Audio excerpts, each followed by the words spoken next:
If you have spent any time on LinkedIn, you have probably seen the popular post about how we should be hiring for personality, not skills. The argument goes something like skills can be trained, but personality can't.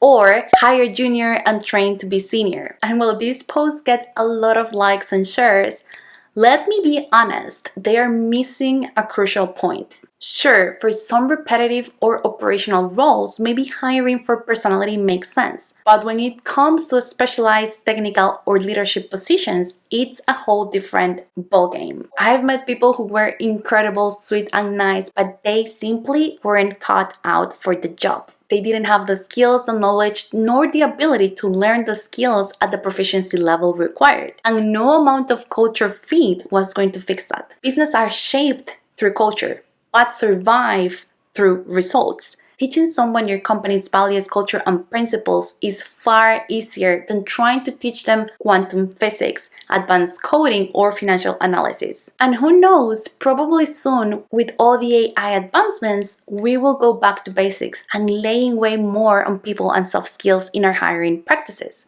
But the truth is that the evaluation criteria will have more weight in one side or the other depending on the role. Hi, I am Ruth Valverde. I have held leadership roles in the corporate world for at least 8 years, driving more than 100 million in cash gains and savings at top companies in America. And now I teach others leaders to do the same. So in today's video, we are diving into the culture fit versus skill set debate. Should you hire someone just because they fit your company and team culture, or should you prioritize the skills and expertise they bring to the table? I will share the hard truths and practical insights that will help you make the right decision for your team and your business. A skill set refers to the technical abilities, experience, and knowledge a candidate brings to the table. This is what allows them to do the job effectively from day one. When you hire for a skill set, you're looking at their ability to perform a specific task, whether it's programming, financial analysis, or project management. The advantage of prioritizing skill set is obvious. You get someone who can hit the ground running with minimal training or hand-holding. For example, if you are hiring a data analyst, you want someone who already knows how to use the necessary software, interpret complex databases, and generate actionable insights. If they don't have those skills, no matter how well they fit culturally, they won't be able to perform the job, or they will need a lot of training and coaching. So it seems like a simple choice. Just hire the person with the best skills, right? Well, not quite.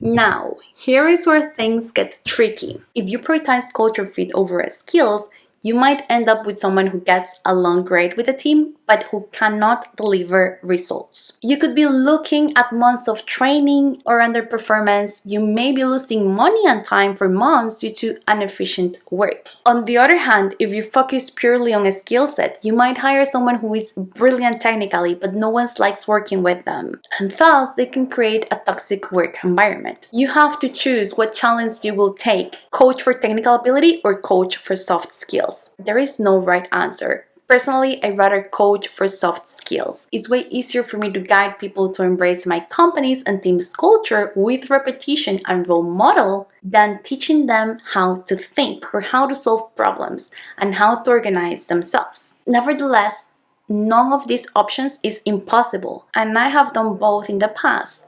Coaching and transforming apathetic talent to be great with people and their soft skills, and also coach and transform junior professionals so they be very efficient and provide great results. When I have worked with employees that are very nice and kind but unorganized and don't know how to solve problems, I simply create systems for them so they follow them and find the solutions. Typically, this type of talent do require my help to find the solutions.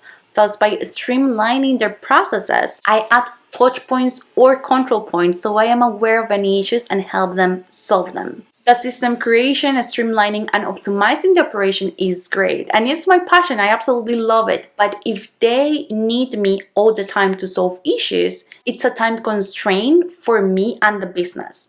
Thus, we end up creating a bottleneck. Yes, with time, you coach them and teach them enough to look for solid solutions and become more valuable. But this type of profile typically requires years of dedication and coaching until they solve on their own without your guidance if you work in a really complex environment. And that constant babysitting has a very high price. Instead of you solving bigger problems, you end up solving the problems they should be solving. And you end up coaching them and guiding them constantly so they can gain the skills to be self-sufficient. And that has a very high price, your constant time, and derailing your attention from the big issues that you should be solving as a leader. So for me, that I work in a field that the demands are very high, the bar is so high. I have worked in finance my whole career, and I rather work with people who is quick, sharp, and knows how to solve problems and knows the basic concepts of the role. That way, I can focus my time and attention on growing and improving the parts of the business that only I can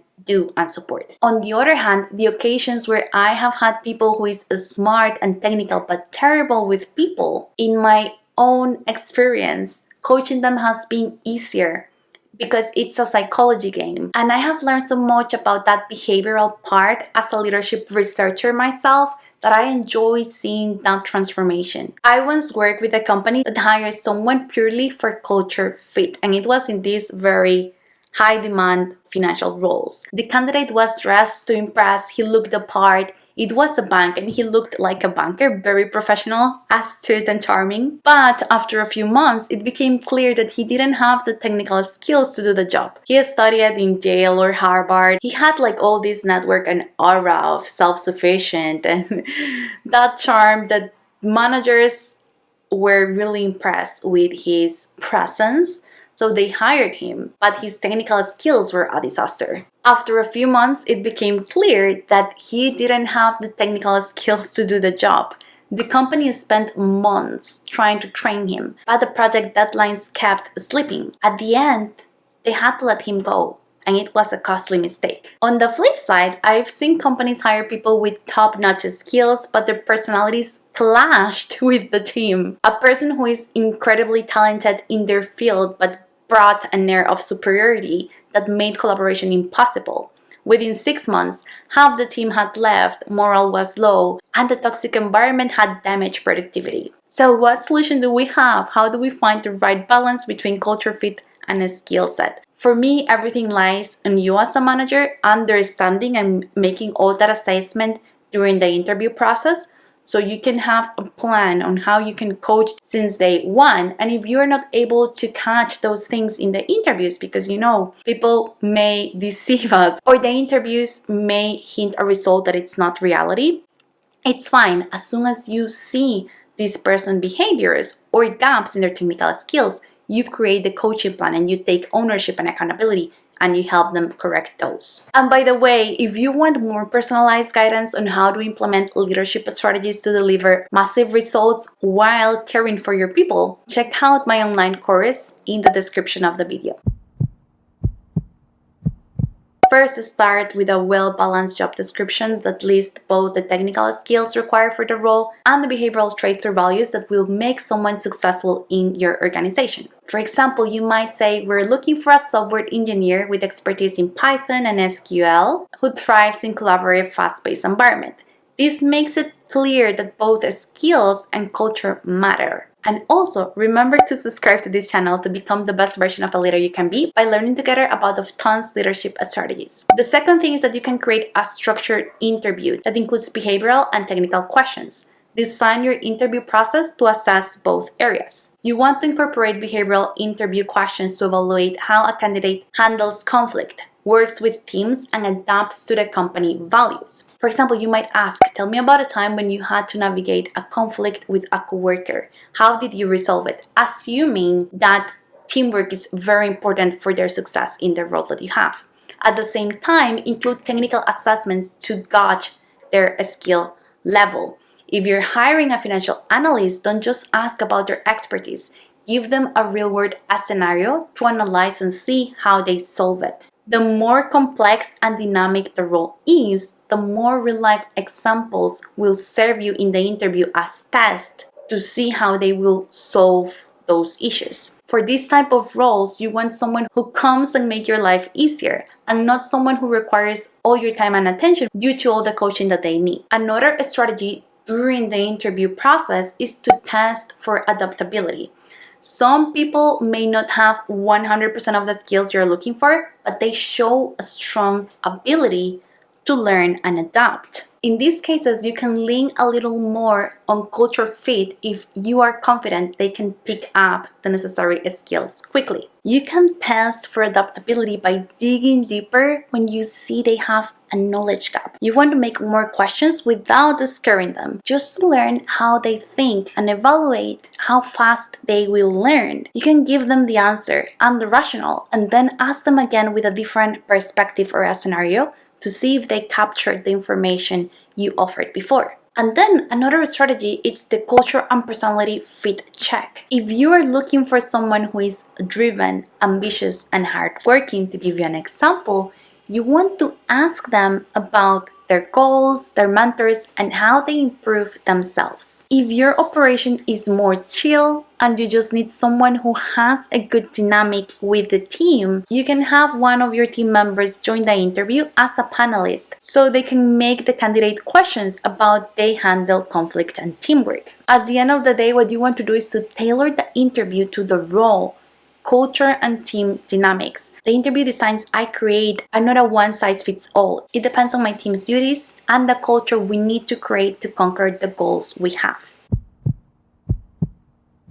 So, when should you prioritize culture fit and when should you focus on hard skills? Let's break it down. If you work for a company that gives you all the resources to train people in all directions, you can hire the stronger candidate and help them fix the gaps with the available resources your company offers. But most companies don't offer that holistic training system outside your team. And typically, you as a manager will be the trainer, coach, and manager. Because if your team fails, you fail. Thus, I recommend you to choose the person that has the gaps you and your team can commit to coach them on. For example, if you have no time to coach people very intensively, but have an employee who is very technical and loves to teach people the technical stuff, invite this employee to the interviews so he can help you assess the coachability level of this person in the technical side. The feedback of this employee will be critical as they may be the one who trains the person and he would need to assess the adaptability and learning curve of that person. But never forget you are the manager and you have the last call.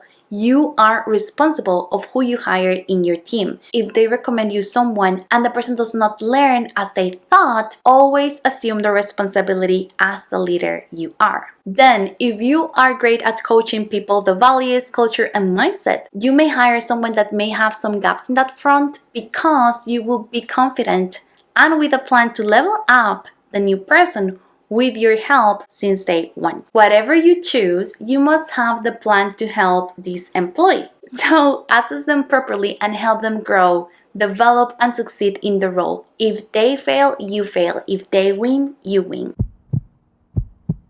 If the role is highly technical or specialized and you don't have time for a steep learning curve, prioritize a skill set. Think about positions like software engineers, data scientists, or medical professionals, where the right skills are non-negotiable. On the flip side, if the role requires more collaboration, creativity, or adaptability, you might lean toward culture fit. This is especially important in leadership roles, customer-facing positions, or fast-changing environments where teamwork and cultural alignment are key to success. But there is nothing like the perfect balanced professional that has high technical ability and role model the values you need.